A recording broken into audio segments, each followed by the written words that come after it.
Bom, iniciando, né, nós temos apenas 30 minutinhos, então vamos otimizar isso. Capítulo 4, a Sociedade da Borracha. Tá? A partir das próximas aulas, o tio Eric vai estar disponibilizando alguns slides, tá bom? Porque agora a gente ainda está aprendendo, isso é tudo muito novo para a gente também, tá? Talvez vocês estejam bem mais à frente do que a gente, com certeza, tá bom? Então vamos lá, tá? Qualquer questionamento, qualquer dúvida, abre o microfonezinho e diz: Eric, quero falar. E aí, beleza. E na próxima aula eu quero ver a cara de todo mundo, só estou vendo a Vitória, a Lara, Camilinha, né? Maria Clara, tá? Vamos lá.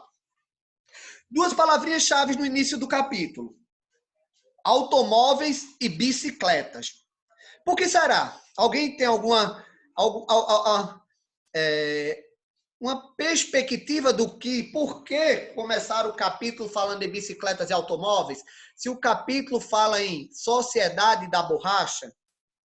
E aí? Gabriel Metido, quer ver? Ah, tá certo. Isso mesmo, tá? Tem que ser ele, né? O exibido.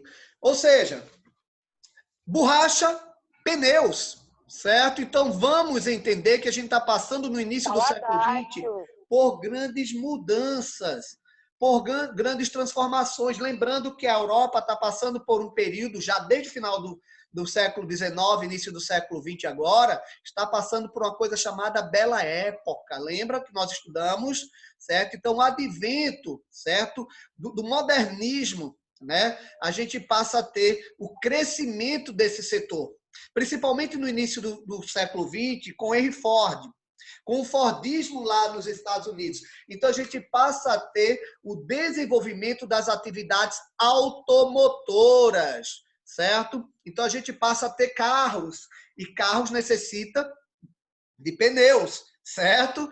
Não tem como ser diferente. Isso vai impulsionar, imagine agora, em um momento de esplendor na produtividade, né, desse setor automotivo, a necessidade da exportação dessa matéria-prima, tá? Então, daí começar o nosso capítulo falando sobre essa perspectiva, tá bom? Eu vou estar sempre olhando aqui para baixo, que é o meu materialzinho também, tá certo? Porque eu não consegui compartilhar.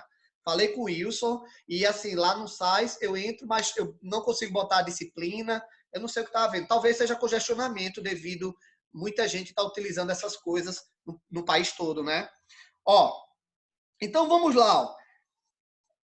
No segundo parágrafo da página 61, para quem está com o livrinho, ele diz, ó, tanto a bicicleta quanto o automóvel se revelaram bastante úteis. Então, passam a ser, tá, veículos de deslocamento para curto período ou distanciamento, a gente utiliza as bicicletas.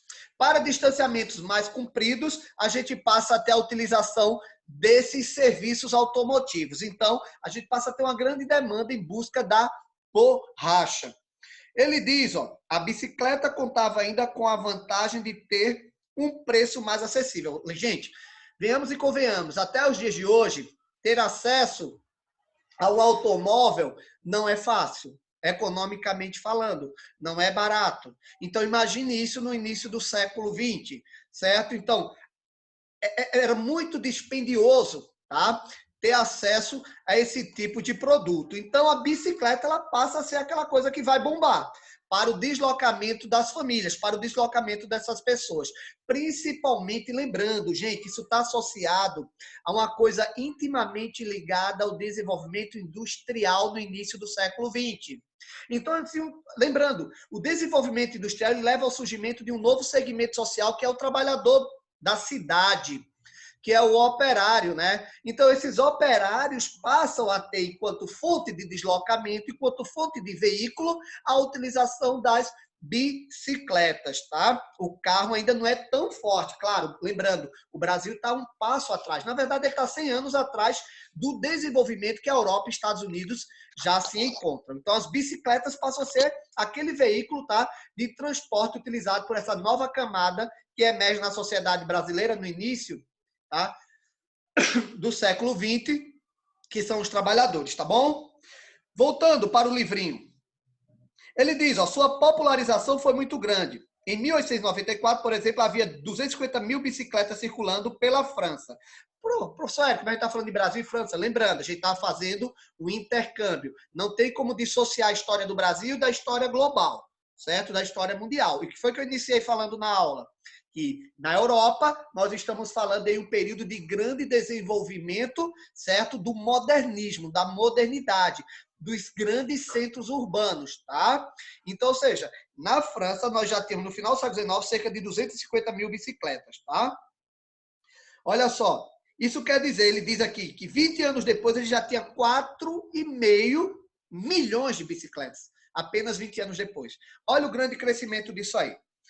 Ele diz, ó, essas inovações afetaram diretamente a realidade brasileira. Por quê? Porque o Brasil, que está passando já por um processo de mudança, o café está passando por sérias crises, não podemos esquecer disso, desde a aula passada a gente já vem falando isso, certo?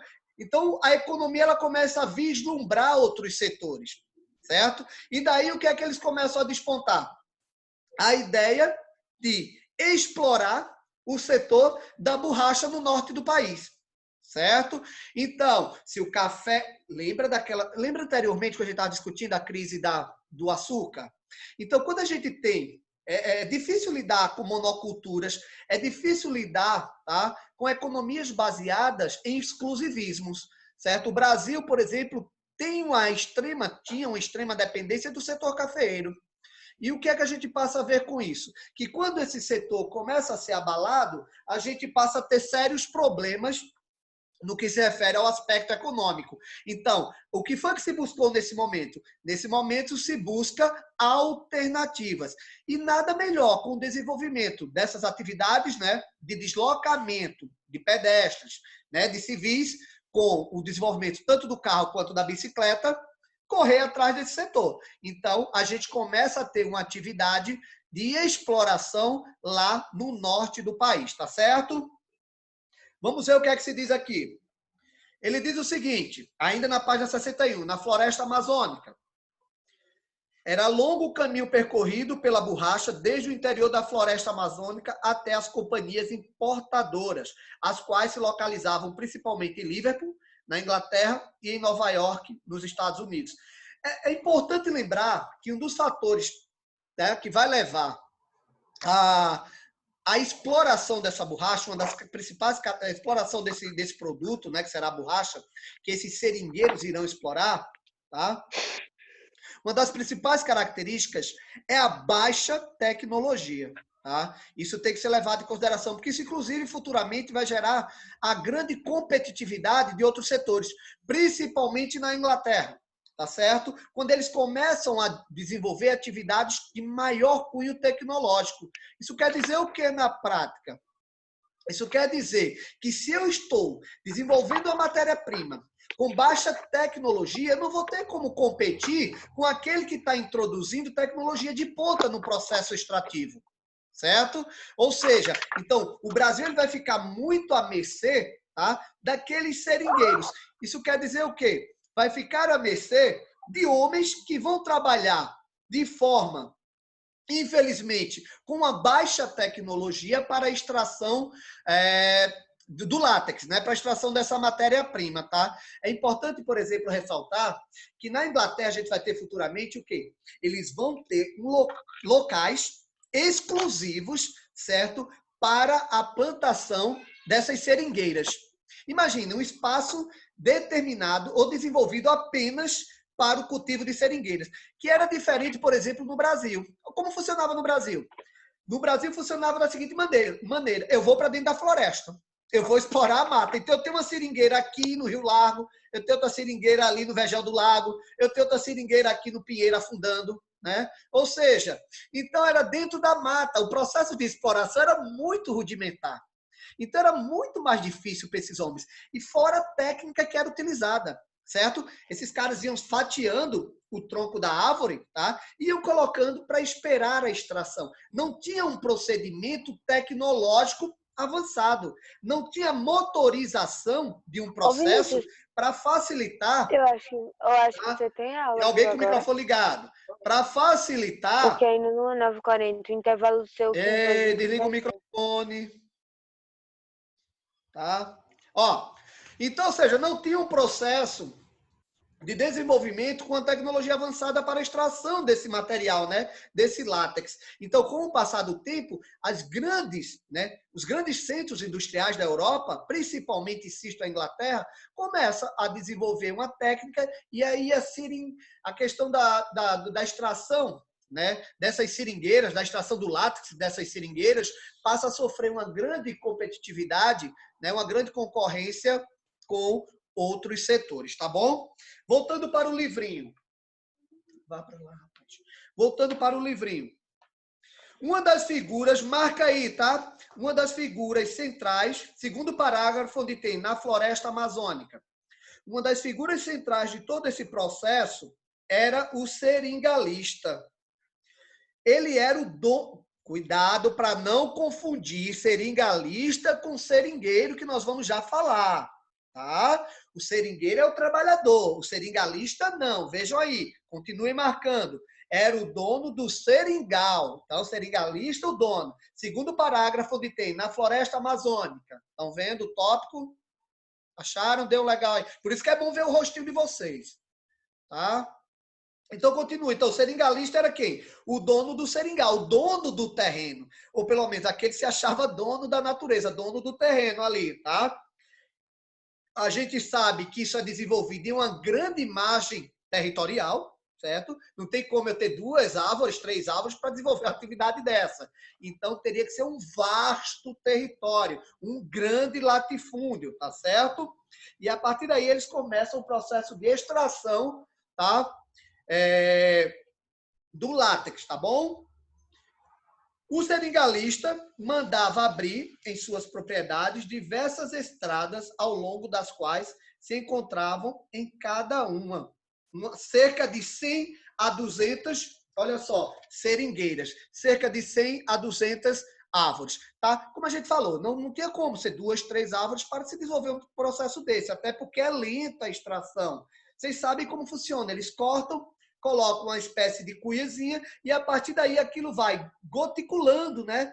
Descendo, é um líquido pastoso, né? E aquilo vai descendo de forma lenta, de forma gradual. Tanto é que esses homens, e o livrinho de vocês acho que vai trazer isso posteriormente, quando vocês estiverem lendo, tá? Esses homens, eles colocavam isso e saíam para ir colocar em outro local, né? E depois de um determinado período que eles retornavam para ver se aquele recipiente ali colocado já tinha coletado uma certa quantidade para que eles pudessem deslocar, tá, para outra árvore para também fazer o mesmo processo, tá bom?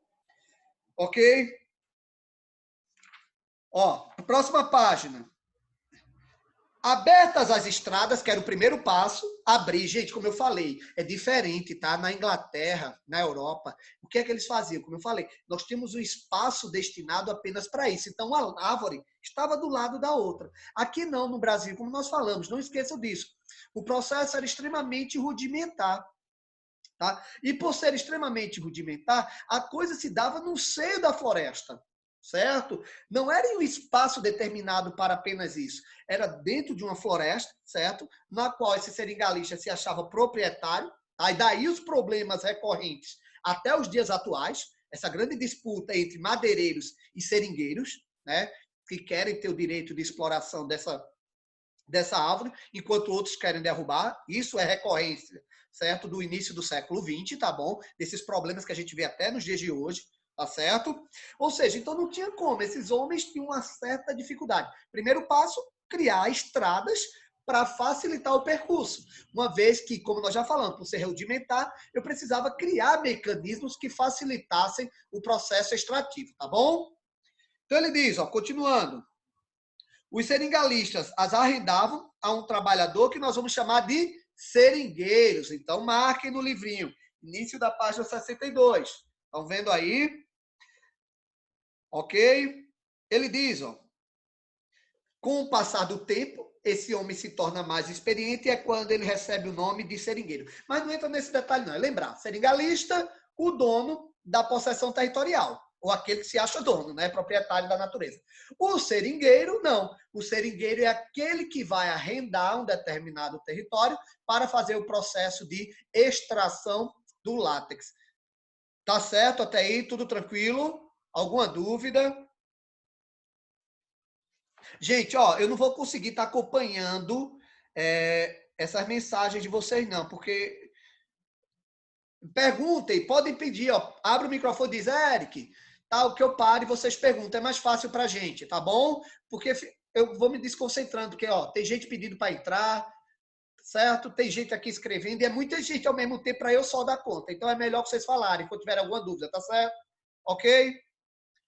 Ó, alguém pergunta aqui, deixa eu ver, é para marcar até onde? Sim, marcar só a primeira parte, a gente falou do seringalista e agora a parte do seringueiro. Só para vocês conseguirem distinguir quem é quem. Seringalista, dono do latifúndio. Seringueiro, aquele que vai fazer a extração do látex. Aquele que vai...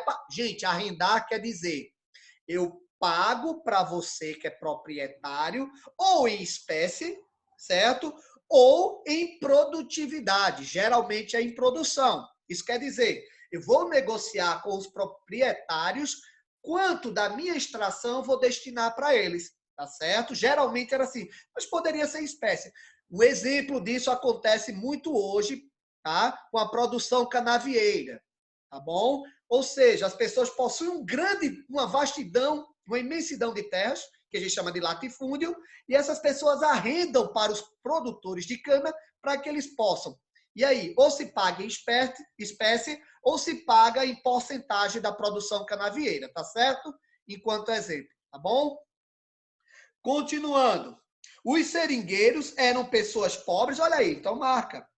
Muitos dos quais nordestinos que haviam fugido da seca e se mudado para a Amazônia. O Nordeste, gente, até a década de 50, tá? 60, o Nordeste vai ter, enquanto característica do processo de mão de obra, tá?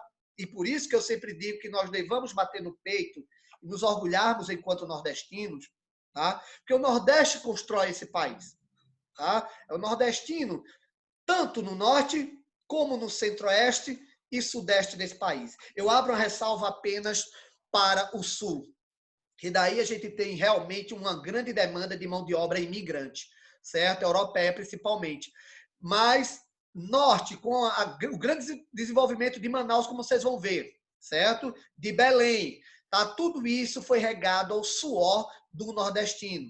Brasília, o centro-oeste do país, São Paulo, Rio de Janeiro. Então, a construção desses grandes centros, né, que é uma prerrogativa do início do século XX, vai ter como grande característica peculiar a mão de obra nordestina. Então, orgulho de ser nordestino, tá certo? Dúvidas até aí não, né? Tranquilo? Beleza. Como era o dia a dia desses caras? Tá? Ele diz o seguinte, cada seringueiro, de modo geral, era responsável pela coleta do látex dentro de 2 estradas. Tá? Ou seja, isso quer dizer, gente, é construída uma estrada ou estradas e, paralelamente a essas estradas, quer dizer, cortando a mata. Não é outra coisa. É cortando a mata. E a partir daí, o que é que vai acontecer? Esses homens vão se direcionando. No percorrer dessas estradas, eles vão se deslocando ao interior das florestas. Como nós vimos anteriormente, para chegar ao título de seringueiro, ele já teria que deter uma grande experiência. Então, esses homens já conhecem a mata com a palma da sua mão. Tá certo? Então, eles já sabem os pontos. Eles, lembrando, eles não colocam e ficam aguardando, não. Eles saem distribuindo, tá? Ao longo do espaço que é dado a ele para a exploração, certo? Os produtos, as ferramentas, os mecanismos para a extração desse látex. Então, ele coloca aqui ponto A, vai para o ponto B, vai para o ponto C e assim posteriormente. E depois ele retorna coletando, que não necessariamente se dará no mesmo dia. Tá certo? Dando continuidade.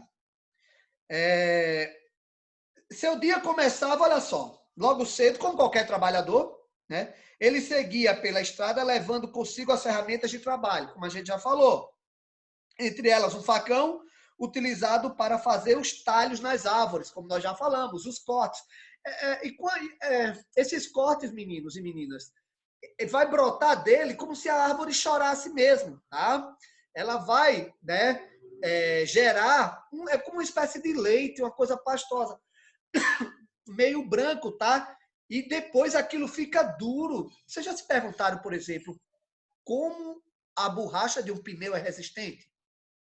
Se tem uma coisa que eu pago, sabe, com grande vontade, é pneu. Porque eu fico me perguntando, é impressionante a temperatura que aquilo aguenta. A abrasividade de um asfalto e aquilo na frenagem do carro. Então, é de um material, de uma matéria-prima de extrema resistência. Claro que isso tem procedimentos químicos, a gente sabe disso.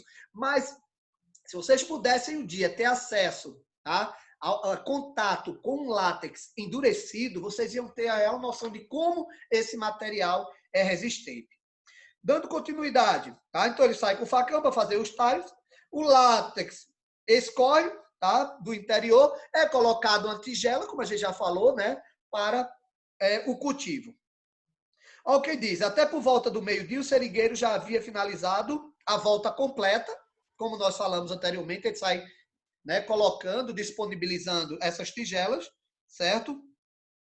Depois de feito isso, levava consigo um galão, onde percorria e ia depositando. Tá lá. Vocês verem como desce tão pouco que eles colocam uma tigela. Ele não coloca um balde, alguma coisa nesse sentido, tá? É uma tigela, tá? De um tamanho bacana, ingressada nas lascas, tá? Para que, quando aquilo fosse descendo, fosse sendo armazenado. E depois é que ele passava, né, com um depósito maior, tá? Um depósito maior, para ir coletando o látex que estava extraído nessa tigela.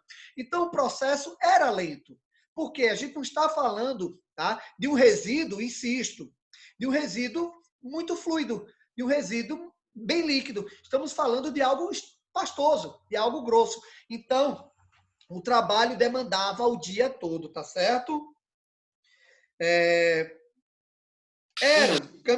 Oi, alguém quer falar? Abrir o microfone, não, né?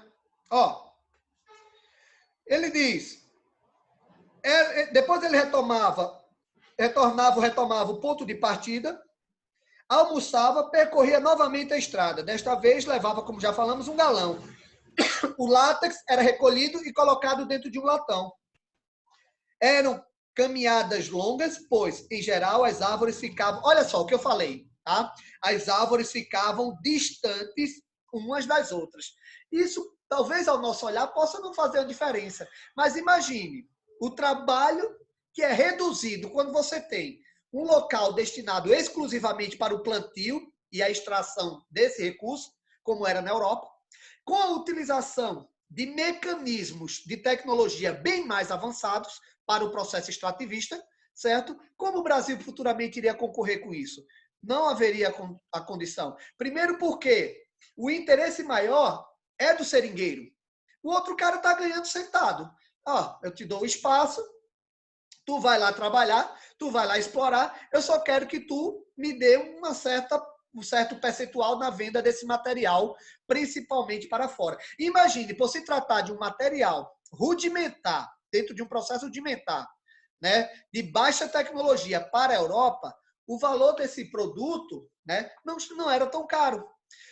Aí vocês podem dizer, professor, mas o ciclo da borracha possibilitou o desenvolvimento da região norte. Manaus é o que é hoje, né, a cidade de Manaus, devido ao ciclo da borracha. Sim, eu entendo, mas ele tem uma pequena durabilidade, porque ele não vai conseguir competir no cenário internacional.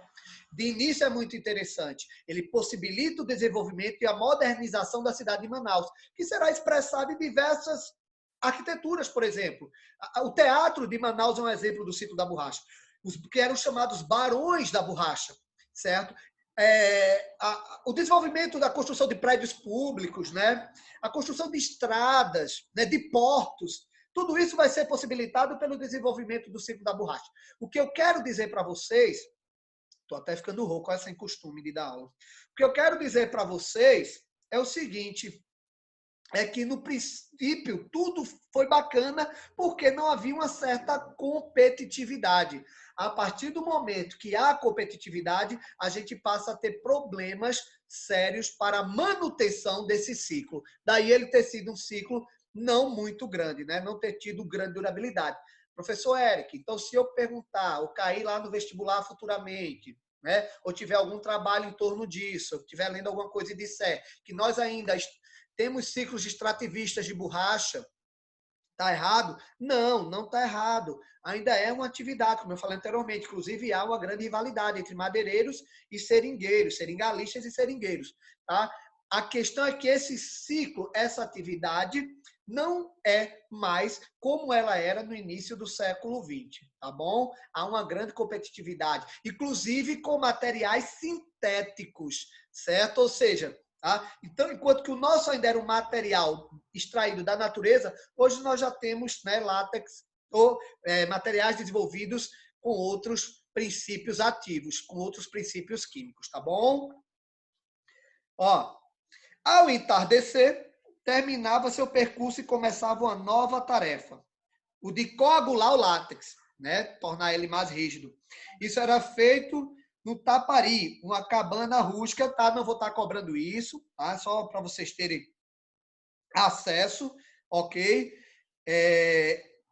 No qual o seringueiro expunha o látex à fumaça que saía de uma fogueira, em um processo denominado defumação. A fumaça, então, endurecia o látex, formando uma grande bola de borracha, tá? E é isso que eles vão vender. Eles não vendem a matéria-prima própria, recém-extraída.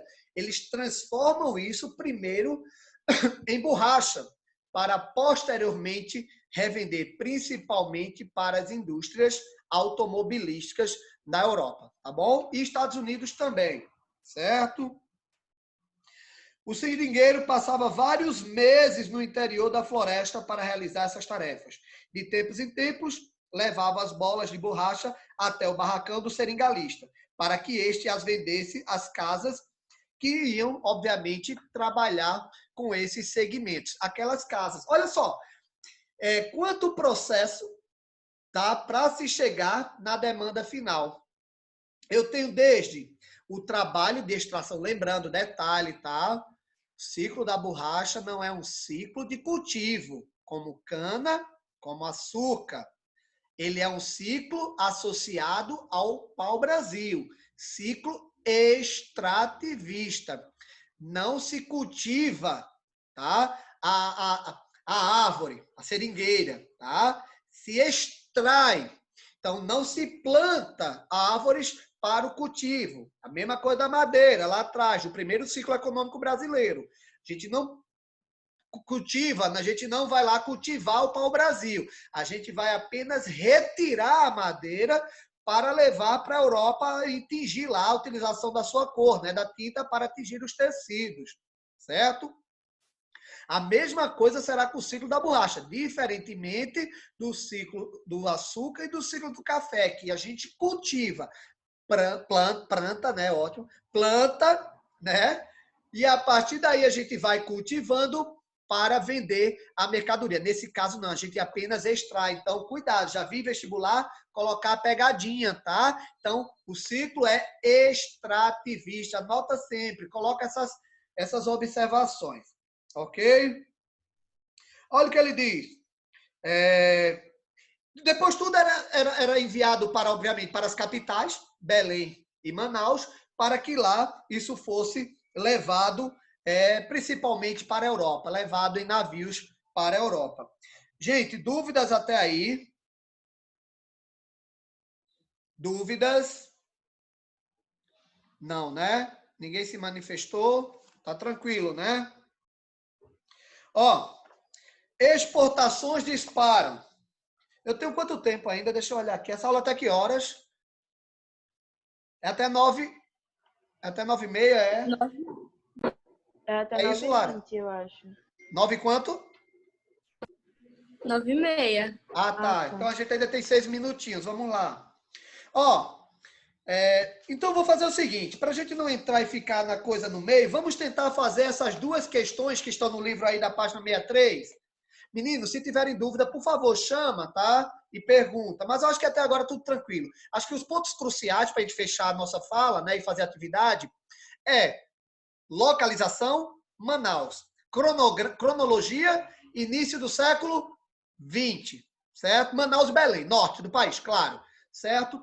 Fator determinante para a exploração dessa matéria-prima, setor automotivo, tá? Principalmente os automóveis que estão surgindo agora, no início do século XX, mas também as bicicletas, certo? Que é uma prática corriqueira mundo afora, principalmente devido agora o grande aumento no número de trabalhadores que buscam se deslocar utilizando este veículo, tá certo? As bicicletas. Até aí tudo bem, né? Então, outros dois personagens importantes, o seringalista e o seringueiro. Seringalista é aquele que arrenda a terra, certo? Para exploração por parte do seringueiro. Então, o seringalista seria o cara rico, o seringueiro seria o cara pobre, aquele que demanda do seu trabalho, tá? E em contrapartida, ele dá esse produto, recebe um percentual, isso é levado para as capitais para ser transportado principalmente para Europa e Estados Unidos. Não tem segredo. A vida dos caras e o trabalho era duro, né? Há um destaque para a construção dessas estradas para facilitar o processo produtivo. Outra característica muito peculiar, e não esqueçam, o processo rudimentar de exploração dessas seringueiras, tá? Desse ciclo econômico do Brasil. Então, era bastante rudimentar o processo produtivo. E lá na frente vocês vão ver, nas próximas aulinhas, que isso vai acarretar problemas sérios para a manutenção desse ciclo produtivo no Brasil, tá bom? Então, vamos lá. Ele diz aqui, ó, na virada do século XIX para o XX, a região norte do Brasil viveu um período de expressivo desenvolvimento em virtude da borracha, da exportação da borracha. Por que havia grande demanda desse produto? Porque a borracha, como nós falamos, ela era utilizada para a fabricação do quê? Dos pneus. Então, primeira resposta seria essa para vocês, tanto de carros quanto de, principalmente de bicicletas, tá? Ok? Que é um dos principais meios de transportes utilizados pelos operários, certo? No final do século XIX. Beleza? Então não tem muito segredo, tá bom? Segunda questão, né? Eu quero me despedir de vocês, tá? Então tem que ter um tempinho. Descreva o cotidiano de um seringueiro em seu trabalho de coleta do látex e produção da borracha. A gente acabou de falar disso, né? Primeira coisa que eu acho que vocês devem ser, e críticos, como são, é colocar que se trata de um trabalho extremamente extenuante. É um trabalho predatório, certo? E quando eu falo predatório, eu não estou falando predatório no sentido... Eu não estou falando predatório no sentido da exploração da natureza, até porque não é. Nesse sentido, não é. Há um corte da madeira e aquilo ela se regenera. Eu falo predatório no sentido do próprio trabalhador, certo? As condições eram extremamente precárias e isso é uma prerrogativa própria do final do século XIX e início do século XX, tanto dos trabalhadores urbanos quanto dos trabalhadores campesinos. Tá certo? A gente já trabalhou bastante isso. Então, o trabalho desses homens era extremamente predatório no sentido da exploração da sua força de trabalho. A capacidade de produção era extremamente rudimentar. Esses homens trabalhavam ao longo do decorrer de todo o dia. Percebem? Andavam quilômetros e quilômetros, porque nós já falamos anteriormente o quê? Que essas árvores estavam localizadas no seio da floresta. Não era um espaço determinado para extração, como no caso da Europa. Da Inglaterra principalmente, tá? Então o trabalho ele era penoso. E como era o processo? Desde cedo eles percorriam a estrada, adentravam a floresta, faziam os cortes, colocavam as tigelas e saíam, lógico, explorando e colocando as tigelas, depois retornavam ao ponto de partida, comiam alguma coisa e retornavam à atividade para a coleta desse látex no final do dia. Então era uma jornada extremamente extenuante. E lembrando que eles passavam meses dentro da floresta. Porque eu falei para vocês, a extração é lenta, então não adiantava todo dia. O percurso seria mais longo. Então, esses homens ficavam lá meses para poder coletar uma certa quantidade, uma boa quantidade de látex para trazer para o seringalista, para que esse fosse comercializar nos centros de Manaus e de Belém. Meninas e meninos, eu me despeço de vocês. Foi com grande satisfação, tá? Foi um grande prazer estar com vocês. Eu prometo que a gente vai melhorar com as próximas aulas. Eu vou estar compartilhando, como eu fiz nas aulas gravadas, ou na aula gravada, uns slides bem bacaninhas para vocês não estarem olhando para a minha cara o tempo todo. Mas eu vou deixar a minha cara pequenininha embaixo do slide, só para vocês poderem olhar para mim, tá bom? Para não ficarem com muita saudade. Tá? Vitória, seu cabelo tá fantástico, tá? Balançando aí, tá?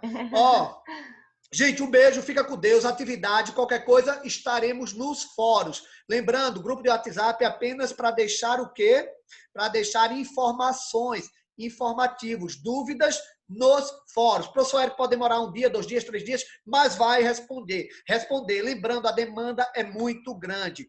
Tá? Lembrando que essa aula vai estar disponível para vocês em breve, 2, 3 dias, tá? Para aqueles que perderam, tá bom? E outra dica, para finalizar, por favor, vamos entrar sempre no horário. Porque às vezes eu estou vendo aqui, quando eu venho lembrar de colocar alguém, já passou 5, 10 minutos. Porque a gente está com atenção na aula, então é meio complicado. E dúvidas, perguntas orais, tá? Aqui para acompanhar, eu dou aula, eu escrevo, não vai ser fácil, então é melhor vocês perguntarem de forma oral. Estou encerrando a aula.